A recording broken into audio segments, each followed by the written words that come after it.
तो martial master के पिछले एपिसोड में हमने देखा कि क्विन चैन लगातार अटैक करते हुए वू हुआंग को घायल किए चला जा रहा होता है, जो देखते ही वू हुआंग काफी ज्यादा परेशान हो जाता है और अब वह एक बजर्क फॉर्मेशन का यूज करते हुए बजर्क फॉर्म में चला जाता है, जिससे उसकी पावर 10 गुना ज्यादा बढ़ जाती है। और अब वू हुआंग हंसते हुए क्विन चैन के ऊपर अटैक करने लगता है। वहीं पर अब क्विन चैन को उन सभी अटैक्स को डॉज करने में काफी ज्यादा स्ट्रगल करना पड़ रहा होता है, जो देखते ही वू हुआंग हंसते हुए बोलता है, क्विन चैन, यह मेरे स्वान युआन एम्पायर की एक सीक्रेट टेक्निक है और एम्परर फेंग शाओयू ने खुद मुझे यह टेक्निक सिखाई है, तो अब तुम्हें मेरे हाथों से कोई नहीं बचा सकता है।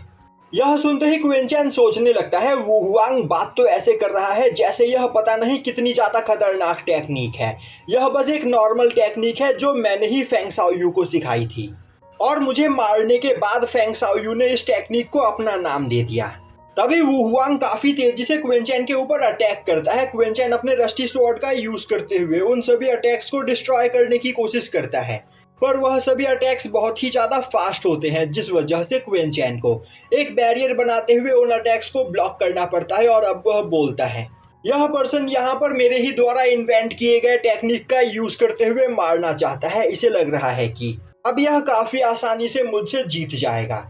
यह बोलते हुए क्विन चैन एक थंडर स्ट्राइक से वू हुआंग के ऊपर अटैक करता है, पर वू हुआंग को उस अटैक से कुछ भी नहीं होता है। और अब वह हंसते हुए बोलने लगता है, क्विन चैन, मैंने इस फॉर्मेशन के साथ साथ एक ब्लड तिलिस्मन को भी यहाँ पर एक्टिवेट कर रखा है, जिस वजह से तुम्हारे अटैक्स का मुझ पर कोई भी असर नहीं होगा। यह बोलते हुए वह क्विन चैन के ऊपर लगातार अटैक करने लगता है, पर क्विन चैन उसके सभी अटैक्स को डॉज करते हुए बार बार थंडर स्ट्राइक का यूज करते हुए बजर्क फॉर्मेशन को हिट कर रहा होता है, जो देखकर वू हुआंग को कुछ भी समझ में नहीं आ रहा होता है। तभी क्विन चैन एक चुटकी बजाता है और अब उसके चुटकी बजाते ही वह बजर्क फॉर्मेशन वहां पर ब्लास्ट हो जाता है, जिससे वू हुआंग काफी ज्यादा घायल हो जाता है और अब वह अपने बजर्क फॉर्म से वापस से नॉर्मल फॉर्म में आ जाता है। तभी क्विन चैन दोबारा से उसके ऊपर एक थंडर स्ट्राइक करते हुए बोलता है, तो क्या अब तुम्हें यह फील हुआ?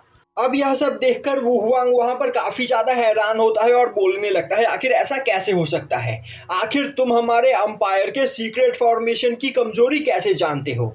इस कमजोरी के बारे में तो मुझे भी यहाँ पर नहीं पता था। तभी क्विन चैन अपने ट्रेजर सील से अटैक करते हुए वू हुआंग को दूर फेंक देता है और अब वह डीमन रिफाइनिंग फर्नेस को बाहर निकालते हुए उससे वू हुआंग के ऊपर अटैक करता है। अब वू हुआंग अपने चारों ओर एक बैरियर बनाते हुए उस अटैक को ब्लॉक करने लगता है और बोलता है, आखिर तुम्हारे पास इतने ज्यादा पावरफुल ट्रेजर्स कहाँ से आए?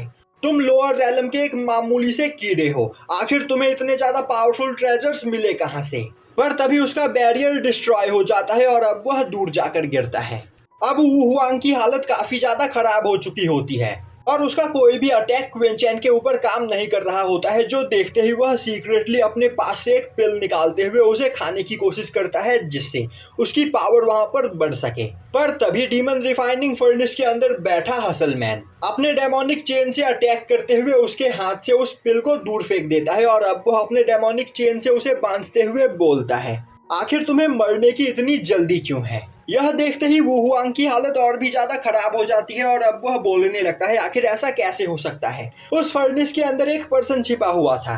और तभी वह हसलमैन की कल्टीवेशन को देखकर और भी ज्यादा परेशान हो जाता है। तभी हसलमैन जोर जोर से हंसने लगता है और अब वह वू हुआंग के पास आते हुए बोलता है, तुम अभी तक यहाँ पर जिंदा हो। इससे यह साबित होता है कि मेरे मास्टर क्विन चैन को तुम में इंटरेस्ट है और तुम यह जानना चाहते हो कि मैं कौन हूँ।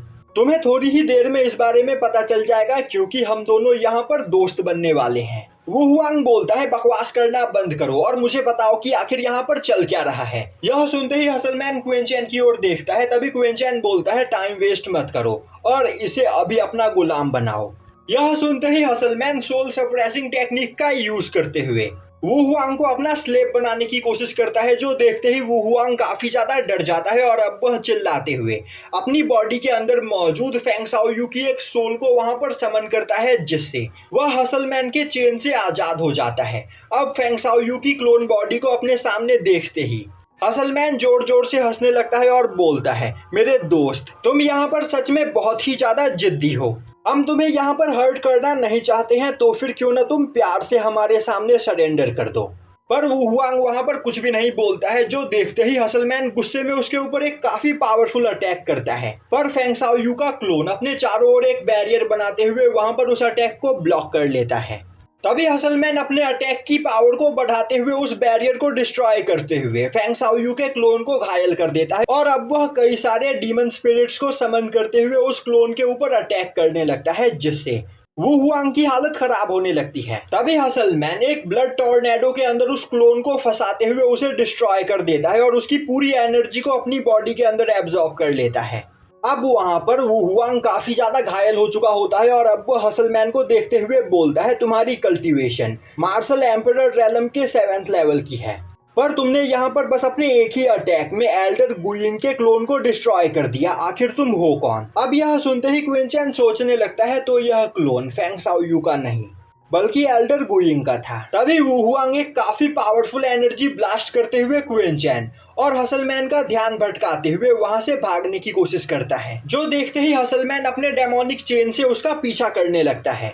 अब वू हुआंग भागते भागते उसी जगह पर आ पहुंचता है जिस जगह पर क्विन चैन ने फॉर्मेशन फ्लैग का यूज करते हुए एक फॉर्मेशन बनाया था।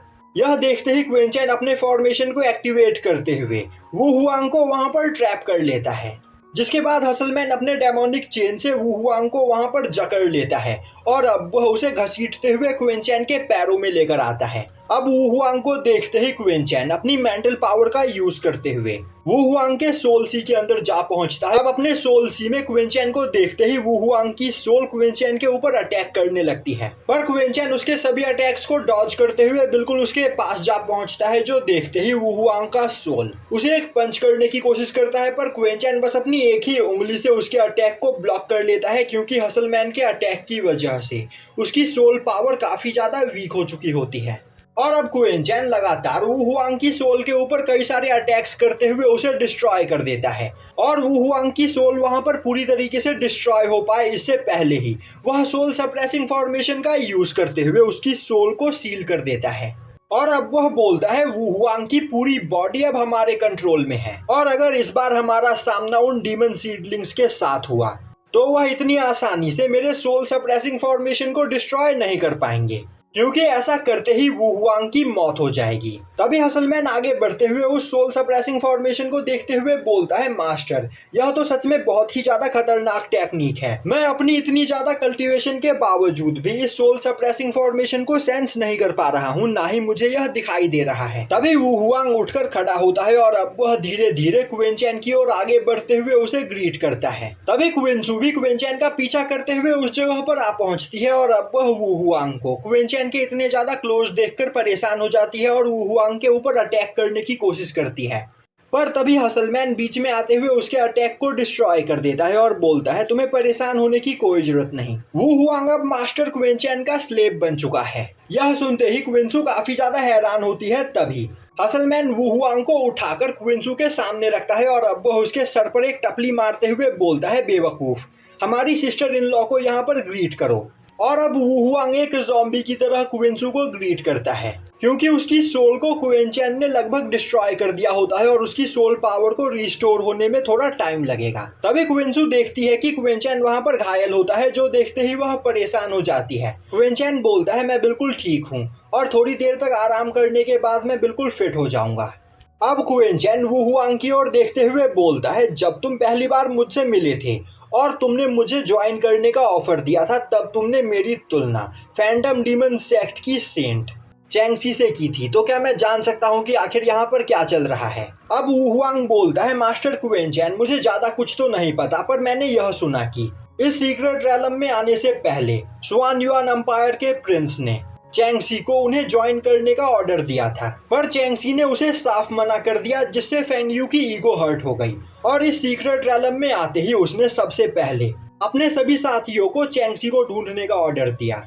इसीलिए स्वान युआन एम्पायर के सभी लोग चैंगसी को यहाँ पर ढूंढ रहे हैं और जिस तरह चैंगसी ने प्रिंस फेंग यू को साफ उनके मुंह पर मना कर दिया था, उसी तरह आपने भी मेरे ऑफर को रिजेक्ट कर दिया था, इसीलिए मैंने आपकी तुलना चैंगसी से की। यह सुनते ही क्विन सू परेशान होते हुए बोलती है, इसका यह मतलब है कि चैंगसी की जान खतरे में है।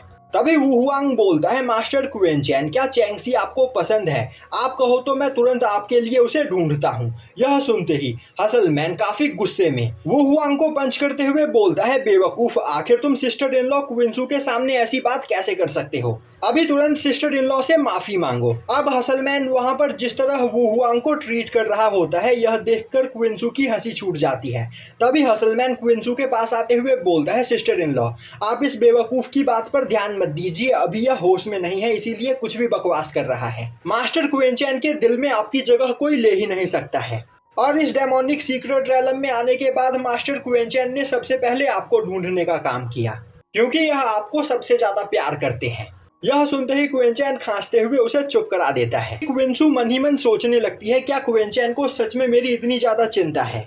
और अब हसलमैन क्विंसू और क्वेनचैन को एक दूसरे के पास लाते हुए उन्हें अकेला छोड़कर वहां से जाने लगता है। पर तभी क्विंसू होश में आते हुए क्वेनचैन का हाथ पकड़ते हुए बोलती है, हमें यहाँ पर जल्द से जल्द चैंगसी को ढूंढना होगा, क्योंकि उसकी जान खतरे में है। यह सुनते ही हसलमैन बोलता है, सिस्टर इन लॉ, आपको यहाँ पर जेलसी फील नहीं हो रही है? क्विंसू स्माइल करते हुए बोलती है, मुझे पता है कि क्वेनचैन के दिल में मेरी जगह कोई और नहीं ले सकती है, और अगर यहाँ पर क्वेनचैन को चैंगसी पसंद है तो मुझे इससे कोई भी ऐतराज नहीं। जो सुनते ही क्वेनचैन परेशान हो जाता है और अब वह खांसते हुए हुआंग से बोलता है, मैं चाहता हूँ कि तुम जल्द से जल्द जाकर फेंग यू को यहाँ पर ढूंढो और उसकी लोकेशन के बारे में मुझे बताओ, क्योंकि मेरे ख्याल से फेंगली ने यहाँ पर अब तक चैंगसी को ढूंढ लिया होगा।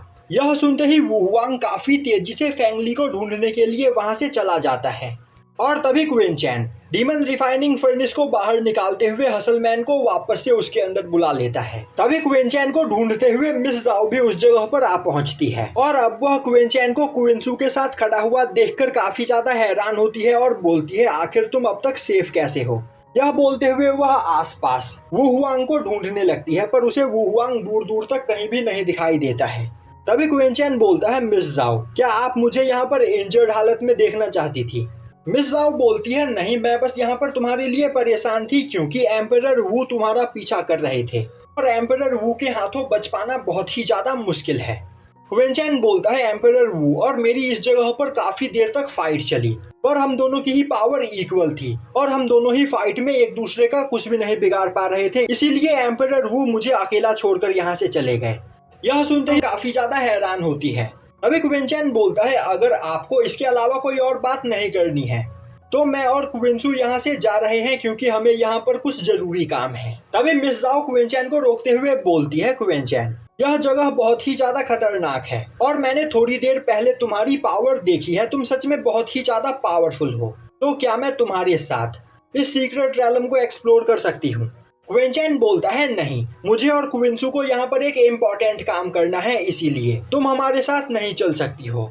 यह बोलते हुए क्वेनचैन क्विंसू को अपने साथ लेकर वहां से चला जाता है, जो देखते ही मिस जाओ को काफी ज्यादा गुस्सा आता है और अब वह गुस्से में पैर पटकते हुए बोलने लगती है, क्वेनचैन अब तक यहाँ पर नहीं बदला, पिछली बार हेनू के साथ मिलकर उसने हमारे पास मौजूद सभी स्पिरिचुअल हर्ब हमसे छीन लिए थे और इस बार वह इतनी खतरनाक जगह में मुझे अकेला छोड़कर यहाँ से चला गया, पर मैं इतनी आसानी से क्वेनचैन का पीछा नहीं छोड़ूंगी। यह बोलते हुए वह सीक्रेटली क्वेनचैन का पीछा करने लगती है, पर क्वेनचैन काफी तेजी से उससे काफी दूर निकल जाता है। वहीं पर वह क्विंसू के साथ मिलकर चारों ओर चैंगसी को ढूंढ रहा होता है, पर चैंगसी का कहीं भी नामो निशान नहीं होता है। तभी क्विंसू बोलती है, हमें जल्द से जल्द चैंगसी को ढूंढना होगा, क्योंकि फेंगली का कोई भी भरोसा नहीं, वह अपना ईगो शांत करने के लिए चैंगसी के साथ कुछ भी कर सकता है। अब यह सुनते ही क्वेनचैन अपने स्पेस रिंग में मौजूद सभी क्यूआई ईटिंग इंसेक्ट को देखता है, जो खाना खाने के बाद आराम कर रहे होते हैं। यह देखकर वह उन्हें नींद से नहीं जगाता है और तभी वह नोटिस करता है कि वो हुआंग से फाइट करने की वजह से क्विंसू भी वहां पर काफी ज्यादा घायल होती है। यह देखते ही वह क्विंसू से बोलता है, क्यों ना इस जगह पर बैठकर तुम 7 कलर स्पिरिचुअल फ्रूट खाओ। उस फ्रूट को खाने के बाद तुम्हारी पावर यहाँ पर रिकवर हो जाएगी, साथ ही साथ तुम्हारी सभी इंजरीज भी हील हो जाएगी। यह सुनते ही क्विंसू वह स्पिरिचुअल फ्रूट निकालकर उसे खाती है और एक स्पिरिचुअल फ्रूट खाते ही क्विंसू की पावर पूरी तरीके से रिकवर हो जाती है, साथ ही साथ उसकी आइस बॉडी भी पहले के मुकाबले काफी ज्यादा पावरफुल बन जाती है। जिसके बाद वह दोबारा से क्विंचैन के साथ मिलकर चैंगसी को ढूंढने लगती है। तभी क्विंचैन बोलता है तुम्हारे पास 5 7 कलर स्पिरिचुअल फ्रूट है, जिन्हें अगर खाने के बाद तुम कल्टीवेशन करती हो तो तुम काफी आसानी से ब्रेक थ्रू करके मार्शल एम्परर रेलम के 5th लेवल पर पहुंच सकती हो। क्विंसू बोलती है तुम्हारे पास भी कई सारे स्पिरिचुअल फ्रूट्स है और उन्हें खाने के बाद क्या पता तुम मार्शल एम्परर रेलम के पीक पर पहुंच जाओ। यह सुनते ही क्विंचैन सोचने लगता है मेरी बॉडी के सोल सी का स्पेस लॉ बहुत ही ज्यादा कंडेंस है, जिस वजह से किसी भी नॉर्मल इंसान के कंपैरिजन में मुझे ब्रेक थ्रू करने के लिए ज्यादा स्पिरिचुअल एनर्जी की जरूरत पड़ती है। और मुझे नहीं लगता कि मेरे पास जितने 7 कलर्ड स्पिरिचुअल फ्रूट मौजूद है उन्हें खाने के बाद मैं मार्शल एम्परर रेलम के पीक पर पहुंच पाऊंगा। दूसरी ओर मिस जाओ अभी भी क्विंचैन की ऑरा का पीछा करते हुए सीक्रेटली उसे फॉलो कर रही होती है, पर काफी देर तक क्विंचैन का पीछा करने की वजह से वह बहुत ही ज्यादा थक जाती है और बोलती है पता नहीं क्विंचैन और क्विंसू यहाँ पर क्या ढूंढने की कोशिश कर रहे हैं, आखिर वह रुकने का नाम क्यों नहीं ले रहे हैं। मैं यहाँ पर काफी ज्यादा थक चुकी हूँ। और अब वह भी अपने पास से 7 कलर स्पिरिचुअल फ्रूट को बाहर निकालते हुए उसे खाकर अपनी पावर को रिकवर करती है और अब दोबारा से क्विंचैन की ऑरा का पीछा करने लगती है। अब क्विंचैन और क्विंसू उड़ते हुए एक फॉरेस्ट के पास पहुंचते हैं और अब वह देखते हैं कि उस फॉरेस्ट के अंदर 2 लोग आपस में फाइट कर रहे होते हैं, जो देखते ही क्विंचैन अपने स्पिरिचुअल आई का यूज करते हुए उन दोनों की फाइट को देखने लगता है। और अब वह नोटिस करता है कि उनमें से एक पर्सन 7 कलर स्पिरिचुअल फ्रूट को कलेक्ट करने के टाइम उसके साथ था और वह पर्सन डार्क डीमन सेक्ट का एक डिसाइपल होता है, जो कि हेवनली गोस्ट सेक्ट के एक दूसरे डिसाइपल के साथ फाइट कर रहा होता है। और उस फाइट में वह काफी ज्यादा घायल हो चुका होता है और अब वह पर्सन गुस्से में चिल्लाते हुए बोलता है डिंग हुडा, तुम्हें नहीं पता कि तुम यहाँ पर कितनी बड़ी गलती कर रहे हो। अगर मेरे डार्क डीमन सेक्ट के लोगों को इस बारे में पता चला तो वह तुम्हारे पूरे हेवनली गोस्ट सेक्ट को डिस्ट्रॉय कर देंगे। पर डिंग हुडा वहाँ पर उसकी कोई भी बात सुनने के लिए तैयार नहीं होता है, जो देखते ही वह पर्सन अपने हेवनली फॉग टेक्निक का यूज करते हुए वहां से भागने की कोशिश करता है, पर डिंग हुडा अपने पास मौजूद वेपन का यूज करते हुए उसे दोबारा से घायल कर देता है। अब वह पर्सन अपनी जान बचाकर इधर उधर भाग रहा होता है, वहीं पर डिंग हुडा अपने हेवनली वेपन का यूज करते हुए उसका पीछा कर रहा होता है। तभी डिंग हुडा का हेवनली वेपन काफी तेजी से उड़ते हुए क्विंचैन की ओर जाता है। अब क्विंचैन अपने चारों ओर एक बैरियर बनाते हुए उस वेपन के अटैक को ब्लॉक कर लेता है। तभी उस पर्सन की नजर क्विंचैन के ऊपर पड़ती है और अब क्विंचैन को देखते ही वह पर्सन काफी ज्यादा खुश होता है और अब क्विंचैन को देखते ही वह क्विंचैन के पास जाते हुए बोलता है मास्टर क्विंचैन, आप अभी भी यहाँ पर जिंदा हो, यह देखकर मैं सच में बहुत ही ज्यादा खुश हूँ। यह बोलते हुए वह क्विंचैन के पीछे जाकर छिप जाता है। अब उस पर्सन को देखते ही क्विंचैन बोलता है तुम तो वही हो ना जिसने स्पिरिचुअल फ्रूट के बंटवारे के टाइम मेरा पक्ष लिया था। वह पर्सन हाँ में सर हिलाता है। दूसरी ओर क्विंचैन के पीछे छिपे हुए उस पर्सन को देखकर डिंग हुडा जोर जोर से हंसने लगता है और बोलता है वैनचैन, आखिर तुम यहाँ पर क्या करने की कोशिश कर रहे हो। तुम्हारा डार्क डीमन सेक्ट अपर वर्ल्ड के सबसे ज्यादा पावरफुल सेक्ट्स में से एक है और तुम यहाँ पर लोअर रैलम से आए एक कमजोर कल्टीवेटर के पीछे अपनी जान बचाने के लिए छिप रहे हो। तुम्हें क्या लगता है क्विंचैन यहाँ पर तुम्हें मुझसे बचा सकता है।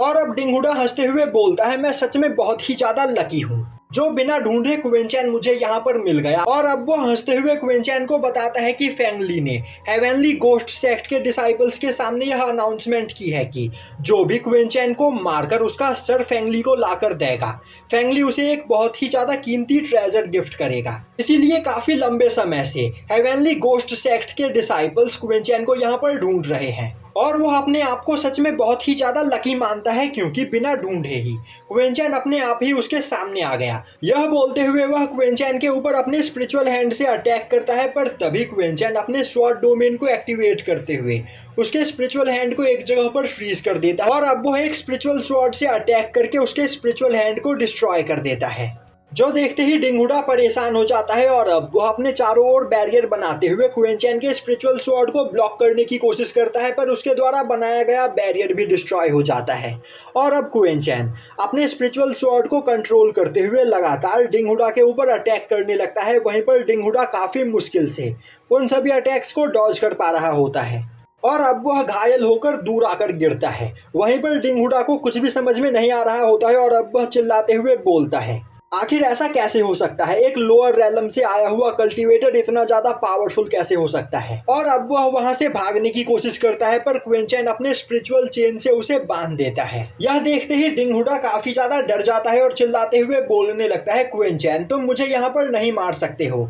अगर तुमने मुझे मारने की कोशिश की तो मेरा हेवनली गोस्ट सेक्ट तुम्हें जिंदा नहीं छोड़ेगा। तभी क्विंचेन अपने रस्टी स्वॉर्ड से उसके ऊपर अटैक करता है और अब वह बिल्कुल डिंगहुडा के आंखों के सामने लाकर अपने स्वॉर्ड को रोक देता है, जो देखकर डिंगहुडा की हालत खराब हो जाती है।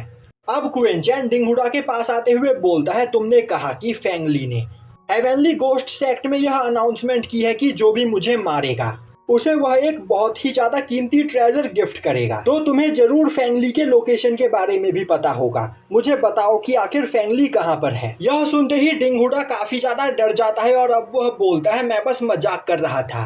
मुझे फेंगली की लोकेशन के बारे में कुछ भी नहीं पता है, तो प्लीज मुझे यहाँ से जाने दो। तभी वेंचेन आगे बढ़ते हुए बोलता है, मास्टर क्विंचेन यह झूठ बोल रहा है। मैं आपको सच्चाई बताता हूँ। स्पिरिचुअल फ्रूट लेने के बाद मैं घूमते घूमते यहाँ से थोड़ी दूरी पर मौजूद एक वैली में जा पहुंचा और मैंने उस जगह पर नोटिस किया कि वहाँ का स्पिरिचुअल एटमॉस्फेयर बहुत ही ज्यादा खतरनाक था। और तभी मुझे एक आवाज सुनाई दी, जिस आवाज को सुनकर मैं एक जगह पर गया तो मैंने देखा कि हेवनली गोस्ट सेक्ट के डिसाइपल्स स्वान युआन एम्पायर के डिसाइपल्स के साथ मिलकर उस जगह पर किसी को कैद करने की कोशिश कर रहे थे। और वहीं से थोड़ी दूरी पर एक बहुत ही ज्यादा पावरफुल स्पिरिचुअल पूल मौजूद था, जिसके सामने फेंगली खड़ा था। शायद से फेंगली नहीं चाहता था कि उस स्पिरिचुअल पूल के बारे में किसी को भी पता चले, इसीलिए उसने डिंगहुडा को मुझ पर अटैक करने के लिए भेजा और इसीलिए डिंगहुडा मुझे यहाँ पर मारने की कोशिश कर रहा था। अब यह सुनते ही क्विंचेन सोचने लगता है, स्पिरिचुअल पूल के अंदर मौजूद डिवाइन लिक्विड बहुत ही ज्यादा कीमती होता है और अगर स्पिरिचुअल पूल के अंदर बैठकर कोई कल्टीवेशन करे तो वह काफी आसानी से ब्रेक थ्रू करके अगले रैलम पर पहुंच सकता है। शायद से इसीलिए फेंगली किसी को भी उस स्पिरिचुअल पूल के बारे में पता नहीं चलने देना चाहता था। और अब क्विंचेन डिंगहुडा की ओर आगे बढ़ते हुए बोलता है, मुझे डिटेल में बताओ कि आखिर तुम सभी लोग उस जगह पर क्या कर रहे हो और क्या सच में फेंगली उस जगह पर मौजूद है। यह बोलते हुए वह अपने स्पिरिचुअल स्वॉर्ड को कंट्रोल करते हुए उसके ऊपर अटैक करने के लिए तैयार हो जाता है, जो देखते ही डिंगहुडा की हालत खराब हो जाती है। और अब वह बोलता है, वेंचेन बिल्कुल सही बोल रहा है, फेंगली वहीं पर है। स्वान युआन एम्पायर और मेरे हेवनली गोस्ट सेक्ट ने यहाँ पर आपस में हाथ मिलाया है और हमें यहाँ पर फेंगली के लिए उसके दुश्मनों को कैप्चर करना है, जिसके बदले वह हम लोगों को उस स्पिरिचुअल पूल के अंदर जाकर कल्टीवेशन करने का मौका देगा। और हमने फेंगली के 2 अपोनेंट्स को पहले ही कैप्चर कर लिया है, बस यहाँ पर तुम ही बचे हुए थे, इसीलिए मैंने यहाँ पर तुम्हें कैप्चर करने की कोशिश की, प्लीज मुझे माफ कर दो। तभी क्विंचेन आगे बढ़ते हुए बोलता है, मुझे यह बताओ कि आखिर फेंगली के वह 2 अपोनेंट्स कौन हैं? कहीं फेंगली ने फैंटम डीमन सेक्ट की सेंट चैंगसी को तो वहां पर कैद करके नहीं रख रखा। यह सुनते ही डिंगहुडा हैरान होते हुए बोलता है, आखिर तुम्हें इस बारे में कैसे पता? जो सुनते ही क्विंचेन गुस्से में उसे देखने लगता है। अब डिंगहुडा उसे बताता है कि फेंगली ने उस जगह पर चैंगसी के साथ साथ लॉ इन्फोर्समेंट की एक पावरफुल डिसाइपल को भी कैद करके रख रखा है और मैंने सुना है कि लॉ इन्फोर्समेंट की वह डिसाइपल जी फैमिली से बिलोंग करती है। यह सुनते ही क्विंसू परेशान हो जाती है और बोलती है, शायद से फेंगली ने यहाँ पर जी रोयू को भी कैद कर लिया है, तो हमें जी रोयू की मदद करने के लिए तुरंत ही वहां पर जाना होगा। अब यह सुनते ही क्विंचेन अपने स्पिरिचुअल स्वॉर्ड को डिंगहुडा के सामने से हटा लेता है और अब वह वेंचेन से बोलता है, वेंचेन तुमने मुझे यहाँ पर काफी इंपॉर्टेंट इंफॉर्मेशन दी है, इसीलिए मैं डिंगहुडा को तुम्हारे हवाले करता हूँ, तुम डिंगहुडा के साथ जो चाहे वह कर सकते हो। यह बोलते हुए वह क्विंसू के साथ डार्क वैली की ओर जाने लगता है और अब क्विंचेन के वहां से जाते ही वेंचेन डिंगहुडा के ऊपर अटैक करते हुए उसे मार देता है और उसके पास मौजूद सभी ट्रेजर्स को कलेक्ट करते हुए वहां से चला जाता है। तभी उस जगह पर क्विंचेन की ऑरा को फॉलो करते हुए मिस जाओ भी आ पहुंचती है और अब वह उस जगह पर हुए फाइट के निशान को देखते हुए बोलती है, आखिर यहाँ पर क्या हुआ है और अचानक से इतनी स्पीड में क्विंचेन जा कहाँ रहा है। अब दिखाया जाता है कि क्विंचेन क्विंसू के साथ डार्क वैली में पहुंच जाता है और अब वह हसलमैन को डीमन रिफाइनिंग फर्नेस के अंदर से बाहर निकालते हुए बोलता है, यहाँ पर आसपास नजर रखो, हमें नहीं पता कि यहाँ पर हमारा सामना कितने पावरफुल ओपोनेंट के साथ होने वाला है, तो तुम्हें यहाँ पर फाइट के लिए तैयार रहना है। हसलमैन हंसते हुए बोलता है, मास्टर आपको परेशान होने की कोई जरूरत नहीं, मैं सब कुछ संभाल लूंगा। अब सीन शिफ्ट होता है और हमें दिखाया जाता है कि चैंगसी अपने फैंटम डीमन सेक्ट की एक मास्टर और रोयू के साथ एक फॉर्मेशन के अंदर फंसी हुई होती है। वहीं पर वह सभी लोग अपने चारों ओर एक बैरियर बनाए हुए होते हैं जिससे वह वहां पर कैप्चर ना हो सके, और उनके चारों ओर खड़े स्वान युआन अंपायर और हेवनली गोस्ट सेक्ट के डिसाइपल लगातार उनके द्वारा बनाए गए बैरियर के ऊपर अटैक करते हुए उसे डिस्ट्रॉय करने की कोशिश कर रहे होते हैं। तभी फेंगली हेवनली गोस्ट सेक्ट के एक एल्डर से बोलता है, आखिर तुम्हें यहाँ पर और कितना टाइम लगेगा, मैं इन तीनों को अपना स्लेव बनाना चाहता हूँ। अभी वह एल्डर फेंगली की ओर देखते हुए बोलता है, मास्टर क्या आप सच में जी रोयू को भी यहाँ पर कैद करना चाहते हो? जी रोयू जी फैमिली से बिलोंग करती है और जी फैमिली ही लॉ इन्फोर्समेंट को कंट्रोल करता है। तो अगर यह बात यहाँ से बाहर निकल गई कि आपने जी फैमिली के जी रोयू को कैद किया है तो यहाँ पर काफ़ी बड़ी प्रॉब्लम क्रिएट हो सकती है। और इससे आपको कोई भी फर्क नहीं पड़ेगा क्योंकि आप स्वान युआन एम्पायर के प्रिंस हो, पर लॉ इन्फोर्समेंट के लोग मेरे हेवनली गोस्ट सेक्ट को डिस्ट्रॉय कर देंगे। तभी फेंगली बोलता है, मैं यहाँ पर तुम्हारा कोई भी बकवास नहीं सुनना चाहता हूँ और अब मैं तुम्हें 10 मिनट का टाइम देता हूँ। अगर 10 मिनट के अंदर तुम उस बैरियर को तोड़ने में नाकामयाब रहे तो लॉ इन्फोर्समेंट से पहले मैं तुम्हारे हेवनली गोस्ट सेक्ट को डिस्ट्रॉय कर दूंगा। यह सुनते ही वह ओल्ड मैन काफी ज्यादा डर जाता है और अब वह कई सारे डेमोनिक गोस्ट को समन करते हुए उस बैरियर को तोड़ने की कोशिश करने लगता है। तभी फेंगली आगे बढ़ते हुए बोलता है, थोड़ी ही देर में तुम तीनों मेरे स्लेव बन जाओगे और चैंगसी इसके बाद मैं तुम्हें सिखाऊंगा कि आखिर ऑर्डर्स को कैसे फॉलो किया जाता है, और मेरा स्लेव बनने के बाद तुम्हें यह एहसास होगा कि तुम्हें मुझसे दुश्मनी नहीं मोलनी चाहिए थी। तभी रोयू गुस्से में चिल्लाते हुए बोलती है, फेंगली तुम्हें नहीं पता कि तुम यहाँ पर कितनी बड़ी गलती कर रहे हो, मेरी जी फैमिली तुम्हें जिंदा नहीं छोड़ेगी। यह सुनते ही फेंगली जोर जोर से हंसने लगता है और बोलता है, रोयू क्या तुम्हें सच में लगता है कि तुम्हारे जी फैमिली के नाम से मैं यहाँ पर डर जाऊंगा? तुम्हारे साथ यहाँ पर मेरा कुछ भी लेना देना नहीं था, मैं बस यहाँ पर फैंटम डीमन सेक्ट की डिसाइपल चैंगसी को यहाँ पर कैद करना चाहता था, पर तुमने मुझे रोकने की कोशिश की तो तुम्हें इसकी सजा जरूर मिलेगी और अब तुम भी मेरी स्लेव बनकर रहोगी। और तुम्हें अपना स्लेव बनाने के बाद मैं तुम्हें सिखाऊंगा कि मेरे काम में रुकावट डालने वालों के साथ यहाँ पर क्या होता है। हेवनली गोस्ट सेक्ट के एल्डर की ओर देखते हुए बोलती है, बेवकूफ मैं लॉ इन्फोर्समेंट की यंग लेडी हूँ, और क्या तुम्हें इस बात का डर नहीं लग रहा है कि अगर लॉ इन्फोर्समेंट को इस बारे में पता चल गया कि तुमने और तुम्हारे हेवनली गोस्ट सेक्ट ने मुझे कैद करने में फेंगली की मदद की है तो वह तुम्हारे साथ क्या करेंगे? यह सुनते ही वह एल्डर अपना अटैक रोकते हुए पीछे हटने लगता है, पर तभी वह फेंगली की ओर देखता है और अब वह दोबारा से उस बैरियर के ऊपर अटैक करते हुए बोलने लगता है, आखिर इस बारे में लॉ इन्फोर्समेंट के लोगों को बताएगा कौन? यहाँ पर हमारे अलावा कोई भी दूसरा पर्सन मौजूद नहीं है। यह बोलते हुए वह और भी कई सारे डेमोनिक स्पिरिट्स को समन करते हुए उस बैरियर के ऊपर अटैक करने लगता है, जिससे फैंटम डीमन सेक्ट की एल्डर वहां पर घायल हो जाती है। और अब वह बोलती है, चैंगसी मौका देखकर तुम्हें यहाँ से भागना होगा क्योंकि अब मैं ज़्यादा देर तक इस फॉर्मेशन को यहाँ पर रोककर नहीं रख सकती हूँ। यह बोलते हुए वह अपने पास से एक पिल निकालकर उसे खाती है और अब वह अपने द्वारा बनाए गए बैरियर के साइज को बढ़ाते हुए उस बैरियर को फॉर्मेशन से बाहर ले जाती है और अचानक से उस बैरियर को ओपन करते हुए चैंगसी और रोयू के साथ बैरियर से बाहर निकल जाती है। और अब वह तीनों एक साथ वहां से भागने की कोशिश करते हैं, जो देखते ही हेवनली गोस्ट सेक्ट का एल्डर काफी ज्यादा डर जाता है क्योंकि अगर उनमें से एक भी बचकर निकलने में कामयाब हो गया तो उसके हेवनली गोस्ट सेक्ट को डिस्ट्रॉय होने से कोई भी नहीं बचा पाएगा। यह सोचते हुए वह कई और सारे डेमोनिक गोस्ट को समन करते हुए उन्हें उन तीनों के पीछे भेजता है, पर फैंटम सेक्ट की एल्डर और रोयू काफी तेजी से अटैक करते हुए उन सभी गोस्ट को डिस्ट्रॉय कर देते हैं, जो देखते ही वह एल्डर खुद काफी तेजी से आगे बढ़ते हुए उन तीनों को कैप्चर करने की कोशिश करता है। यह देखते ही फैंटम सेक्ट की एल्डर रोयू और चैंगसी को धक्का देते हुए वहां से दूर फेंक देती है और अब वह उस एल्डर को रोकने के लिए वहां पर उससे फाइट करने की कोशिश करती है। यह देखते ही चैंगसी वापस से अपने एल्डर के पास जाने की कोशिश करती है, पर रोयू उसका हाथ पकड़ते हुए उसे लेकर वहां से भागने लगती है। पर तभी फेंगली अपने एक साथी के साथ उस जगह पर आ पहुंचता है और बोलता है, क्या तुम्हें सच में लग रहा है कि तुम इतनी आसानी से यहाँ से बचकर भाग सकते हो? और अब हेवनली गोस्ट सेक्ट और स्वान युआन एम्पायर के सभी लोग उन्हें चारों ओर से घेर लेते हैं। तभी फेंगली अपनी पावर का यूज करते हुए वहां पर चारों ओर थंडर क्लाउड्स को फैला देता है, जिसके अंदर से लगातार थंडर स्ट्राइक होने लगते हैं। और अब स्वान युआन एम्पायर के डिसाइपल्स काफी तेजी से चैंगसी और रोयू के ऊपर अटैक कर देते हैं और यहीं पर यह एपिसोड खत्म हो जाता है।